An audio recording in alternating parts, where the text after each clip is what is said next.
Maulaya Putri dari MPI 1A. Saya di sini akan mewawancarai narasumber saya. Silakan Bang, perkenalkan. Perkenalkan, nama saya Dani Nugraha. Saya dari Prodi Pendidikan Agama Islam. Saya semester 5. Silakan, apa yang mau ditanyakan? Di sini saya akan mewawancarai narasumber terkait materi pendidikan kewarganegaraan. Pertanyaannya adalah, apa yang dimaksud dengan mengaktualisasikan nilai-nilai Pancasila? Aktualisasikan nilai Pancasila. Nah, yang dimaksud dengan aktualisasi nilai-nilai Pancasila itu adalah aktualisasi dari nilai norma-norma yang terkandung dalam Pancasila tersebut, karena dalam Pancasila tersebut banyak kandungan-kandungan yang berisi tentang peraturan-peraturan yang dimana peraturan tersebut harus dilaksanakan oleh setiap warga negara. Maka dari itu, aktualisasi dari Pancasila tersebut adalah penanaman nilai-nilai norma-norma yang diterapkan oleh masyarakat, yang harus dipakai oleh masyarakat di dalam lingkungan. Itu yang dimaksud dengan aktualisasi Pancasila.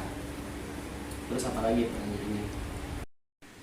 Pertanyaan selanjutnya adalah, bagaimana cara mengaktualisasikan nilai Pancasila? Oke, cara mengaktualisasikan nilai-nilai Pancasila itu sangatlah banyak dari sudut subjektif maupun objektif. Dari sudut objektif tersebut, nilai-nilai Pancasila tersebut yaitu lebih ke arah penanaman nilai-nilai norma yang tadi saya sebutkan dalam pengertian, yang dimana itu lebih menyeluruh dari peraturan perundang-undangan.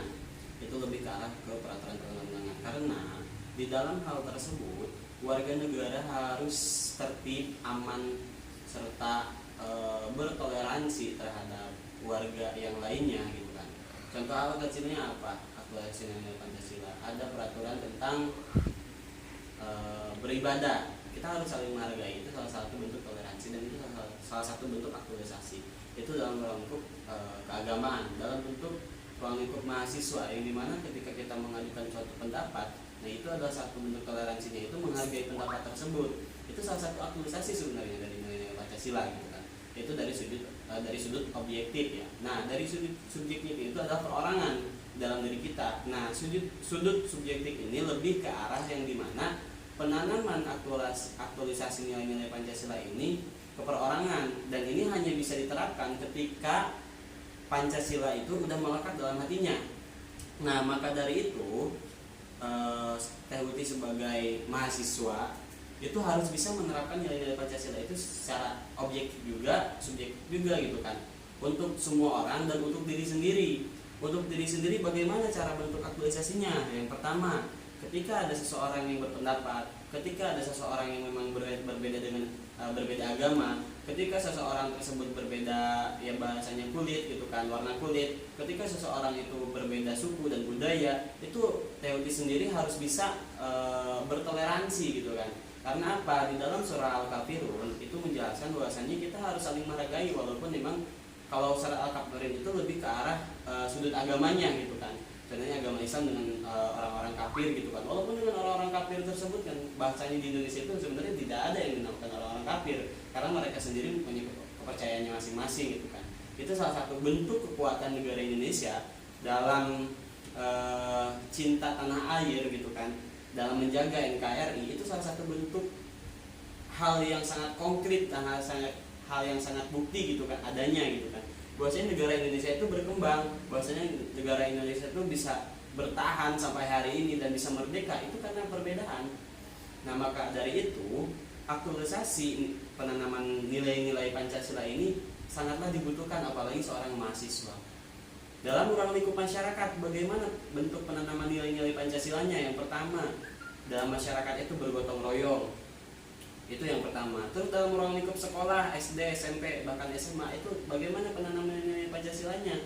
Salah satunya itu mengadakan upacara, itu bentuk juga gitu kan, menghargai perjuangan-perjuangan gitu kan, para tokoh-tokoh yang memang memperjuangkan negara Indonesia untuk merdeka.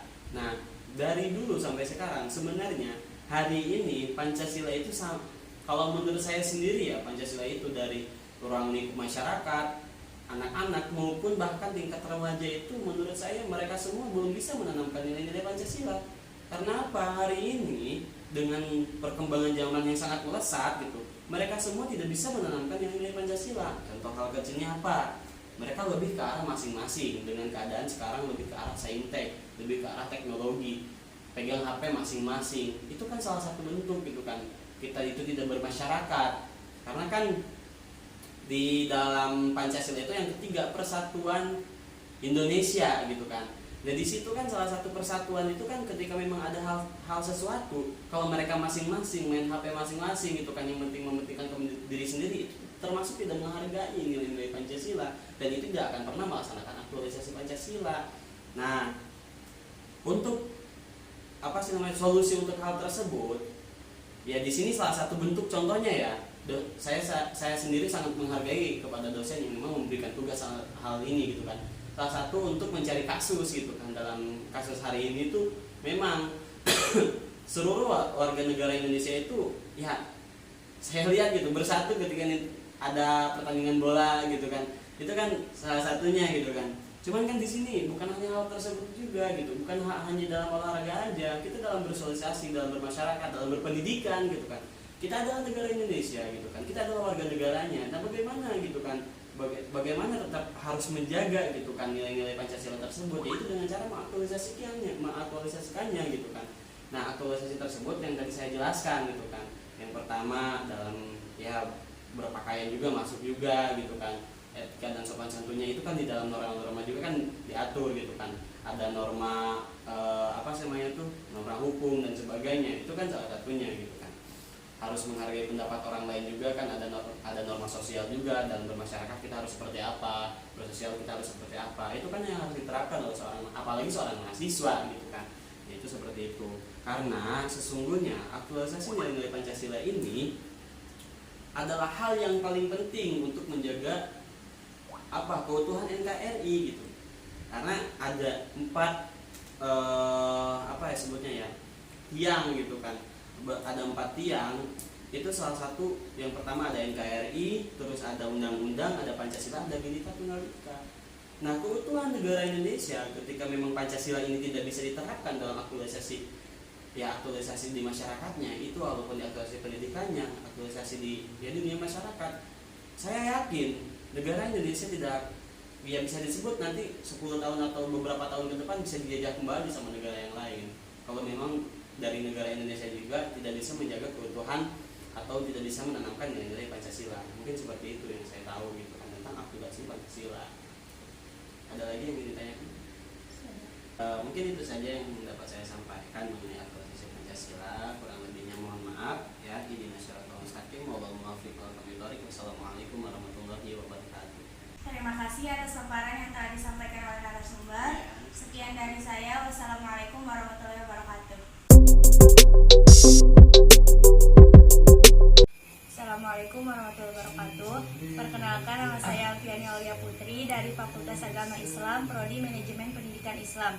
Di sini saya akan mewawancarai narasumber terkait materi pendidikan kewarganegaraan, dan pertanyaannya adalah kenapa terciptanya demokrasi kewarganegaraan Indonesia. Dengan narasumber yang ada di sebelah saya, Bang Putra dari Fakultas Agama Islam Universitas Muhammadiyah Karawang. Waktu dan tempat saya persilahkan.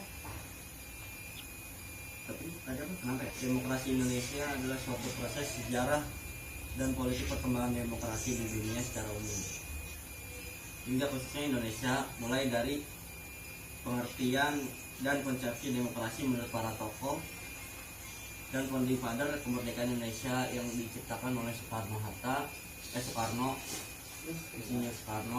Muhammad Hatta, dan Sultan Syahrir.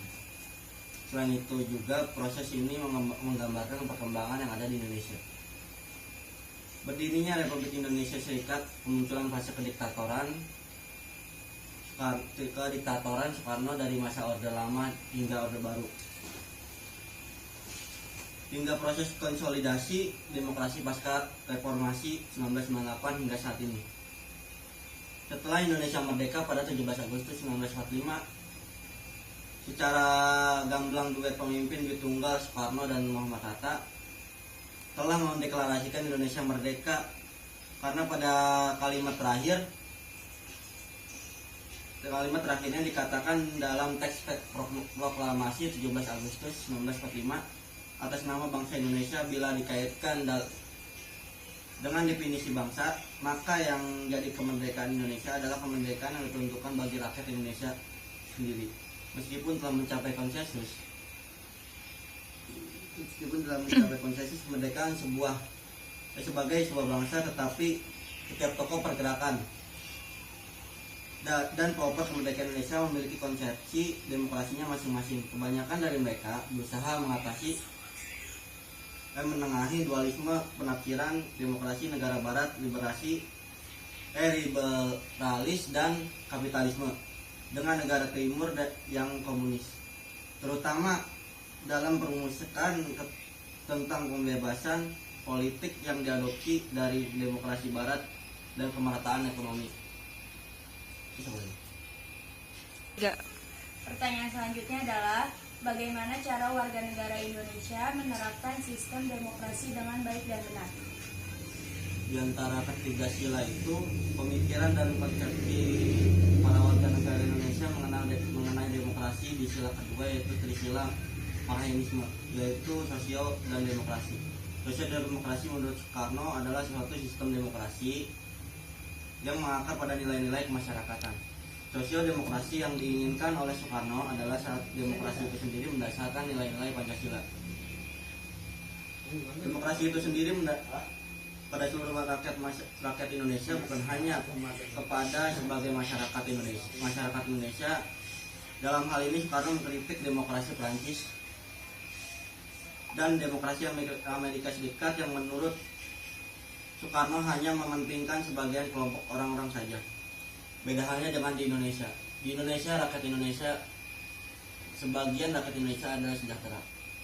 Mereka ingin menjalankan demokrasi, namun mereka tidak tahu caranya menyampaikan aspirasi mereka kepada sivitas negara Indonesia.